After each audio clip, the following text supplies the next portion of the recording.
विज्ञान बड़ी तेजी से बढ़ रहा है और इसी कड़ी में देश भी बढ़ रहा है और वो किस तरीके से बढ़ रहा है आपको हम न्यूज़ 24 बताएगा कि अब देश के सर्वश्रेष्ठ संस्थान एम्स में वर्चुअल ऑटोप्सी की शुरुआत हो चुकी है और जो शुरुआत हुई है उसमें कई ऐसे अहम कदम उठाए गए हैं जिस पर बात करने के लिए इस वक्त डिपार्टमेंट ऑफ फोरेंसिक मेडिसिन के HOD डॉक्टर सुधीर गुप्ता इस वक्त हमारे साथ हैं। बहुत बहुत स्वागत है न्यूज़ 24 पर सर आपका।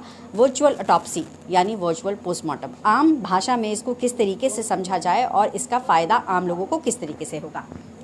आम भाषा में आप इसको इस तरह समझ सकते हैं कि पोस्टमार्टम करने को जनरली लोग बोलते हैं चीर फाड़ डेड बॉडी का। तो वो चीर फाड़ जो सिंपल टर्म है उसको हम लोग अवॉइड करना चाहते हैं। और चीर फाड़ या डिसेक्शन डेड बॉडी में इसलिए हम लोग देते हैं कि बॉडीज़ कैविटी में होती है, हेड कैविटी है, चेस्ट कैविटी है, एब्डोमिनल कैविटी है। इसको काट के उसके अंदर के ऑर्गन्स को हम देखते हैं, ऑब्जर्व करते हैं, कोई इंजरी तो नहीं है, कोई पैथोलॉजिकल चेंजेस तो नहीं है।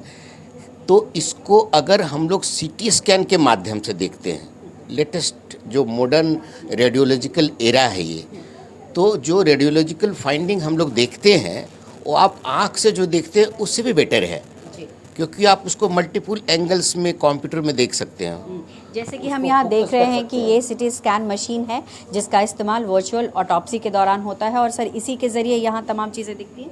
हाँ, इसी के ज़रिए दिखती है और इसको आप रोटेट कर सकते हैं, इसको रोटेट कर सकते हैं, फोकस कर सकते हैं। जो एरिया ऑफ फ्रैक्चर है उसको इनलार्ज कर सकते हैं और मल्टीपल डॉक्टर्स ये जो एक्सेस है सिर्फ यहीं पे नहीं है, ये एक्सेस 6 अदर लीड्स में है। तो 6 अदर डॉक्टर्स इसको देख सकते हैं और अपनी अपनी फाइंडिंग लाके एक साथ डिस्कस कर सकते हैं। और ऑटोप्सी एक आदमी करता है, एक डॉक्टर करते हैं और ये 6 लोग देख सकते हैं। हम इसको कहीं ट्रांसफ़र भी कर सकते हैं, इसको प्रिजर्व एज एविडेंस भी कर सकते हैं। तो ऐसे केसेस में डिसेक्शन की ज़रूरत नहीं है। तो ऐसे में वर्चुअल ऑटोप्सी की आवश्यकता अब के समय में क्यों है? क्यों आपको लगता है कि ये अब हर जगह होने चाहिए?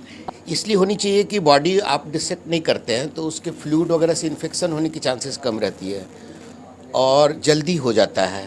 मास जैसे मल्टीपल डेथ में आप इमीडिएट इमेज लेकर के बॉडी को आप रिलीज कर सकते हैं, ऐसे 2 से 3 घंटे लग जाते हैं। तीसरा है कि जो डिसेक्शंस आप करते हैं उसके बाद बॉडी को ट्रांसपोर्टेशन करने में मुश्किल आती है, लोगों को देखने में अच्छा नहीं लगता है, एक पेनफुल होता है।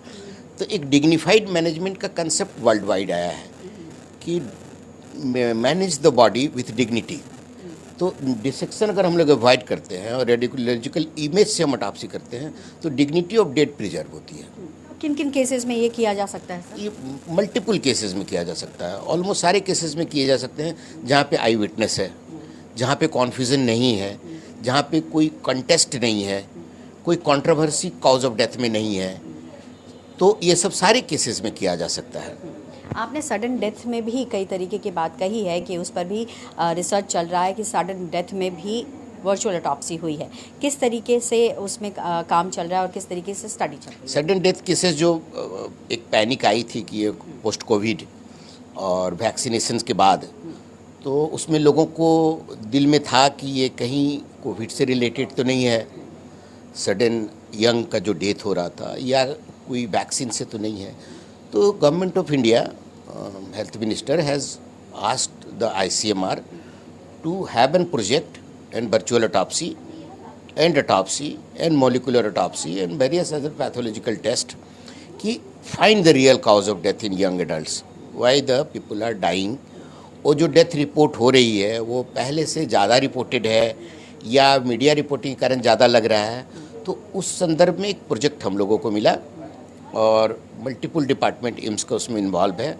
मोर देन 100 केसेस हम लोगों ने कर लिया है और उसमें हम लोगों ने प्राइमरली पाया है कि कोविड और वैक्सीन का फिलहाल कोई भी संबंध नहीं है और सिर्फ कार्डियक ओरिजिन या हार्ट अटैक ही नहीं है मौत का कारण।